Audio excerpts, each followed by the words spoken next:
तुरीयावस्था के लिए। ओम श्री परमात्मे नमः। चेतना की 4 अवस्था।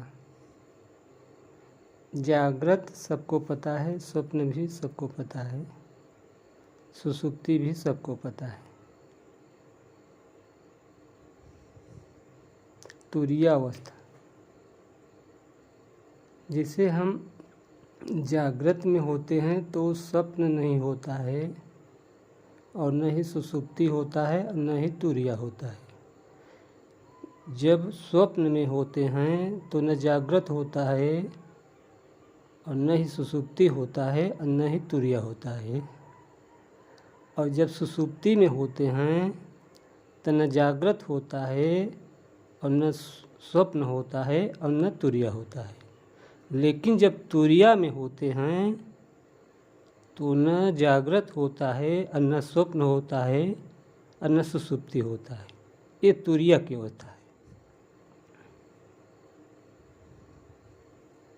अब आप लोग समझ जाइए कि जो अभी हम आत्म भाव में हैं, क्या यही है तुरीयावस्था? ओम श्री परमात्मा।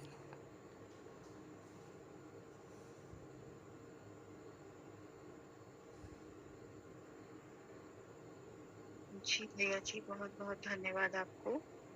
और एक अभी प्रश्न मन में उठा है कि जो तुरीयावस्था है वो उसमें जैसे बता रहे हैं जयराम भैया जी की चित्त रहता है, तो वो द्वैत में होगी या अद्वैत में होगी? जैसे तुरीयातीत तो आप अद्वैत बता रहे हैं, तो तुरीयावस्था जो अभी तक हम अद्वैत समझ रहे थे वो अद्वैत है क्या या अद्वैत है? इसके बारे में कृपया बताइए। धन्यवाद। अद्वैत अद्वैत कैसे हो सकता है? द्वैत में ज्ञान संभव ही नहीं है। जी जी धन्यवाद। हाँ, चित्त रहे चेतन, चित्त रहे चेतन। तुरीयावस्था में अनुभव रहते हैं क्या? तुरीयावस्था में अनुभव रहते हैं? अनुभव आते जाते रहते हैं, लेकिन वो बना रहता है। अनुभव का भी साक्षी, अनुभव प्रकाश। तो जब अनुभव है तो वहाँ फिर तो द्वैत ही होगा ना? उसको कुछ पता नहीं लगता है आपका मतलब। तो वो कार्य कैसे करेगा आप बताइए? अगर उसको लवणमासी लौकी छील रहे, शादी कराने जा रहे हैं, तो फिर सभी द्वैत में है। फिर तो अद्वैत का ज्ञान किसी को हुआ ही नहीं है। आदि शंकराचार्य जी मंडन में से सत्संग कर रहे हैं, जब दूसरे नहीं है तो सत्संग किससे कर रहे हैं? आप सोचो। वो अपने में बना रहता है और ये व्यवहार में इंद्रियों में बढ़ती रहती है। वो अपने में, जो उसको श्री कृष्ण भगवान कह रहे घोड़े घोड़े सु बढ़ते, वो अपने स्वरूप में निष्ठ हो जाता है। वहां कुछ है ही नहीं उसके अलावा। जैसे जल और जल के बुलबुले, तो उसके अलावा कुछ दिखते ही नहीं है उसके। पूर्ण अद्वैत में रहता है। अब कई लोग कहते हैं कि ज्ञानी नहीं आता है। ज्ञानी को स्वप्न भी आ सकता है, जागृति स्वप्न हो गया उसको।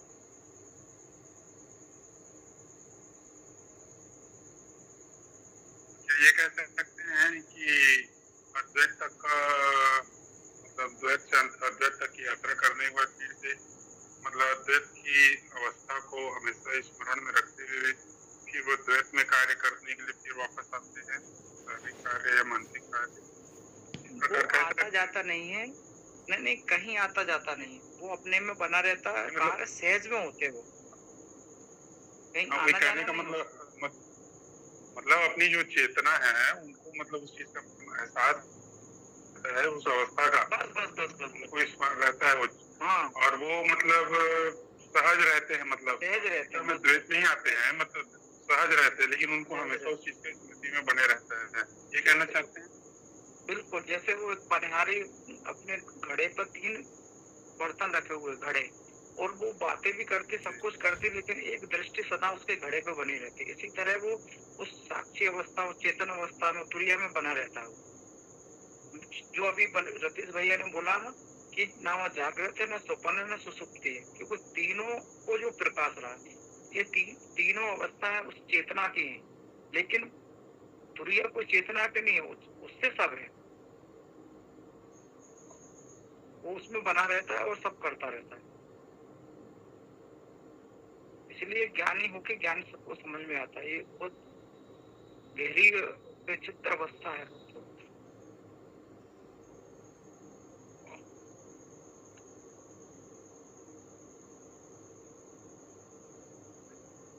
बहुत अच्छा भैया जी, प्रणाम भैया जी। मुझे एक पूछना है कि हम ऐसा कर सकते हैं क्या कि जानने की जो हमारी धारणा रहती है वो जहाँ पे आके शरण आती है वो अवस्था यही है तुरीय अवस्था।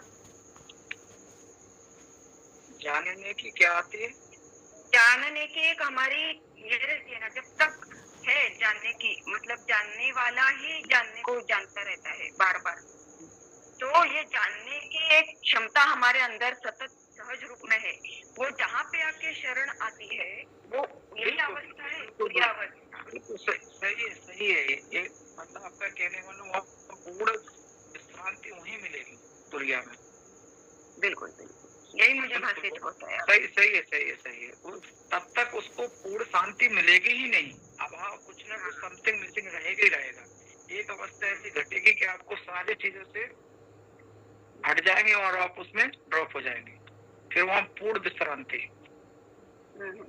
बिल्कुल भैया जी ये आत्मबोध की अवस्था ही क्या तुरीय अवस्था होगी? हाँ, नाम है अलग अलग। सही है तो एक ही अवस्था ना दोनों? एक ही। धन्यवाद। बोध मात्रण कहा, किसी ने बोध मात्रण, किसी ने तुरिया बोल दिया, किसी ने अप्रोक्ष अनुभूति बोल दिया, नाम अलग अलग। ठीक है भाई।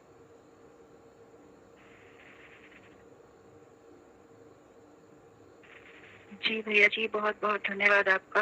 आपने एकदम सबको स्पष्ट कर दिया सब बात। और हमारे साथ किरण दीदी जी हैं। किरण दीदी जी प्रणाम। आप इस विषय पर अपने कुछ विचार भाव रखिए। किरण दीदी जी। प्रणाम दीदी, सभी को मेरा प्रणाम। ये तुरिया देखते ही? हाँ जी। इसको इतना तो नहीं पता ये क्या होता है, तुरिया क्या होता है। मेरे को तो इतना पता है कि जब ये ध्यान लगता है तो काफी देर लगता है उसमें मैं हूँ का जैसे आप करते हैं ऐसे पता लगता रहता है कि मैं ध्यान में बैठा हूँ और काफी देर ध्यान लगता है। मेरे को बस इतना ही पता है, मैंने आगे कोई ये पढ़ा नहीं, कोई मैं जानती नहीं कुछ, पर मैं इतना तक ही जानती हूँ कि ये समाधि ही लग जाती है। बस धन्यवाद, मेरे को और नहीं पता ज्यादा। जी दीदी जी, बहुत बहुत धन्यवाद आपके विचारों के लिए और आपने अपनी अनुभूति के बारे में जो बताया उसके लिए। और हमारे साथ हैं मनीषा दीदी जी। मनीषा दीदी जी प्रणाम। आप इस विषय पर कुछ कहना चाहेंगे?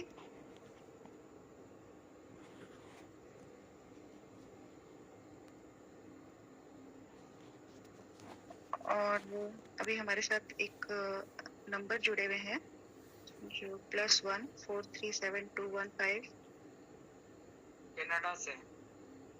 जी, जो कनाडा से हैं, उनका शायद नेट चला गया है अभी।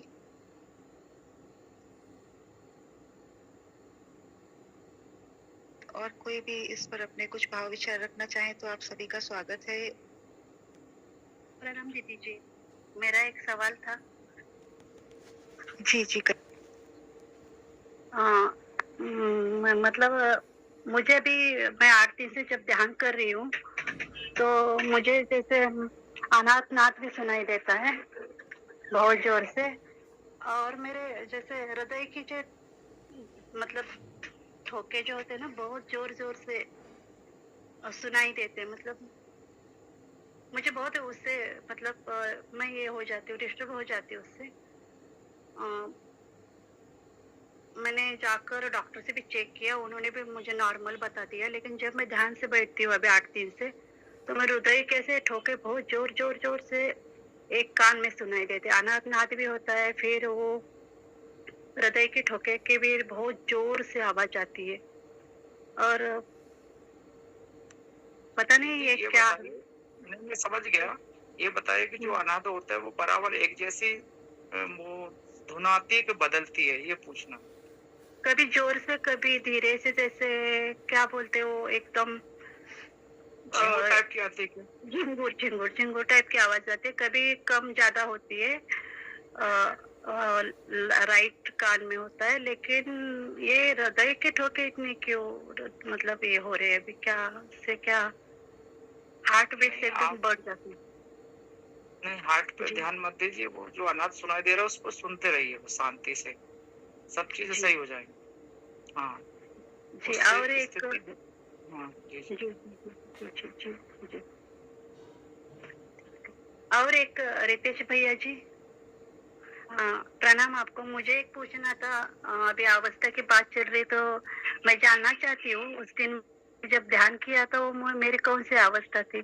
तुरिया तो नहीं होगी, इतना तो पता है, लेकिन वो कौन सी अवस्था थी मुझे जानना चाहती हूँ मैं। जी जी, वही ये साक्षी भाव की सुपर अवस्था है, तुरिया वही है। अच्छा, मतलब मुझे अभी इतना मेरा ध्यान नहीं था, लेकिन अभी ये जब ये अपना जो विषय चल रहा है ना, तो मुझे थोड़ा सा जानना मन किया पूछने का। इसमें क्या है कि जिसे अभी आप हम सब मैं हूँ के बोध में बैठते हैं ना, तो इसमें अभी चित्त के साथ है। जब ये चित्त भी एकदम से पूर्ण रूप से एकदम गिर जाता है ना, तो फिर वही अवस्था क्षण मात्र के लिए आ गई। लेकिन अब झलक मिल गया है, जैसे जैसे आप अभ्यास करते रहेंगे तो आगे और भी आ सकती है।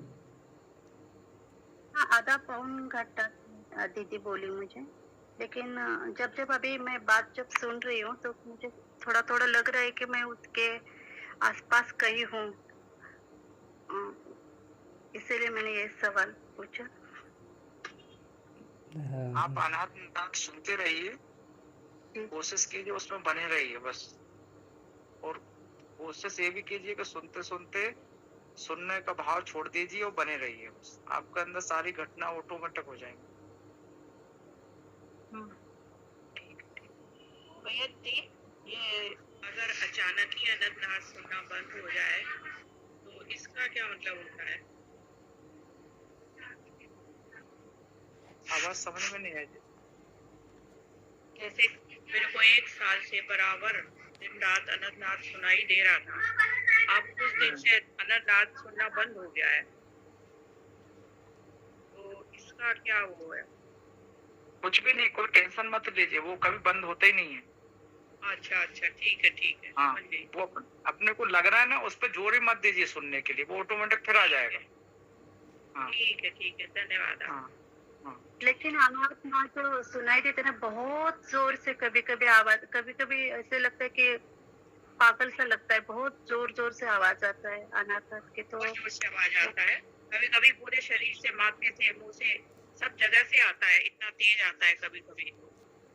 लेकिन कभी कभी शांत भी धीरे धीरे अपना आप थोड़ा धीमा भी हो जाता है।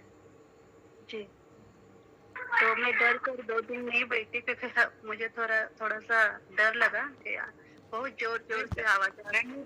डरो मत, आप उसको सहज रहिए, सब सेटिंग बैठालता है, पूरे शरीर, बॉडी, मन, कॉजल बॉडी, मतलब अपना स्थूल शरीर, सूक्ष्म शरीर, कारण शरीर, तीनों शरीरों को व्यवस्थित करता है वो, इसलिए होता है। बैलेंस करके आपको व्यवस्थित करके अपने उसमें मूल में ले जाएगा। बहुत बहुत धन्यवाद। जहाँ भी आपकी चेतना फंसी होगी, इसलिए होते हैं सब। अरे भैया, एक प्रश्न मुझे भी इसी में ही पूछना है कि जैसे जो अनंतनाथ है, ये शंख से की आवाज सुनाई देती है, ये मेरे साथ भी हुआ था, लेकिन ये मतलब कहीं ध्वनि तो तब उत्पन्न होती है जब 2 चीजों का टकराट होता है, तो ये कहाँ से बजता है शंख? कुछ बताइए थोड़ा सा, कहाँ कैसे होता है ये? नहीं, इसमें क्या होता है कि 2 प्रकार का नाद होता है, एक तो होता है किसी के टकराट से, एक सुमेव होता है। अपने को ये पकड़ना पड़ता है कि ये अनहद है कि किसी के वजह से। अनहद नाद की विशेषता है वो कि वो एक जैसी धुन आती है, उसमें कहीं पर भी आप जाएंगे बदलेगी नहीं वो, तो अनहद है। और अनहद नाद आपको सुनाई दे रहा तो आप सुनते रहिए बस केवल, धीरे धीरे धीरे धीरे सुनते सुनते परिपक्व हो जाएगा तो आप फिर सुनने का भाव छोड़ दीजिए और उसमें बने रहिए आप, ऑटोमेटिक आपको स्थिति बन जाएगी। और ये दीदी ने भी बहुत सही कहा कि ये ना भैया कभी कभी ना बहुत तेज हो जाती है ये आवाज, मतलब ऐसा लगता है कि शायद मैं पागल ही हो गया हूँ। हाँ, इसलिए मैं कभी कभी तो दो ऐसा चीजें लगता बोल है रहा कि हूँ दिल भी धड़क रहा है, इसके साथ साथ दिल भी धड़क रहा है बहुत तेज तेज। हाँ, और डर भी लगता है भैया। डर भी लगता है। नहीं, डरने की तो कोई बात ही नहीं है। नहीं, डर की कोई बात नहीं है। दिल धड़कता है, बहुत दिल धड़कता है। जैसे दीदी कह रही है ना, मुझे भी ऐसा ही हुआ ना, तो मैंने भी 2-4 दिन ध्यान नहीं किया। मैंने कहा नहीं यही नहीं करता, पता नहीं क्या हो जाए। ये तो ध्यान करो या ना करो, ये तो बसता ही रहता है, दिन रात 24 घंटे होता रहता है। इसमें ध्यान ना करने की कोई वो ही नहीं है। इसमें क्या है दीदी कि बहुत सारे लोग सुन रहे, राधा स्वामी वाले बात वो सुन रहे, लेकिन अगर सही समझ नहीं होने पर वो बचता तो रहता, लेकिन उस पर मूल में नहीं पहुंच पाते। उसका कारण है कि उसको सुनना भी है, सुनो तो उसको सुनना भी है, सुनना जरूरी है। सुनने का नहीं, उसको सुनना भी है, सुनने का भाव भी छोड़ना है। हाँ, उसको सुनना भी है, सुनने का भाव छोड़ करके बने रहना है, बने रहना है। हाँ, उस पर जोर नहीं देना सुनने पे, नहीं तो तुम्हें रात दिन में भी सुनाई देगा और कोई भी काम करे तो वहाँ सुनाई देगा, टीचिंग कर रहे हैं तो वहाँ सुनाई देगा, तो आप पागल हो जाएंगे। जितना ज्यादा ध्यान दोगे उतना ही ज्यादा सुनाई देगा वो। हाँ, मेरा वो कहने का मतलब है कि उस पे इतना फोर्स अटेंशन नहीं करना है, मेरा बस एक बस बस बस वही है, वही है। जैसे आप धन्यवाद भाई बैठते जी। ना, हाँ बस मेरा वो है, हाँ बहुत गहराई से अटेंशन नहीं देना, बस एक हल्का हल्का आपको सहज भी सुनाई देगा, उतने बने रहो बस। ठीक है भाई। ये तो वैसे हमें रतीश भैया ने बता रखा है कि जो सुनाई दे रहा है उस पे नहीं, बस जो सुन रहा है कि ये सुन भी कौन रहा है उस भाव में बना रहना है। ये तो वैसे रतीश भैया जी ने हमें सिखा दिया है। हाँ बस इसलिए दोनों का बैलेंस करना है यहाँ, उसको छोड़ना भी नहीं है, क्योंकि सब चीजें उसी से उसमें समा जाएंगी आपकी। जी भाई जी, बिल्कुल बिल्कुल। हाँ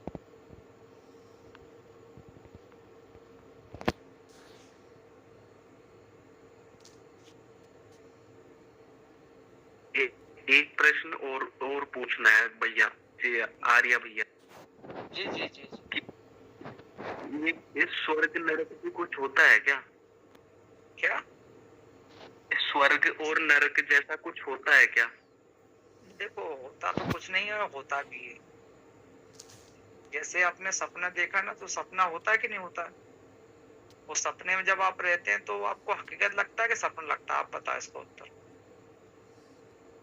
जैसे आपके पीछे कोई, हाँ बताओ। हकीकत लगता है सपने में तो। क्या लगता है? इसी तरह से स्वर्ग नरक भी है, लेकिन जागने पर क्या लगता है? तो आप जब जाग जाएंगे तब आपको सपना लगेगा वो। आर्य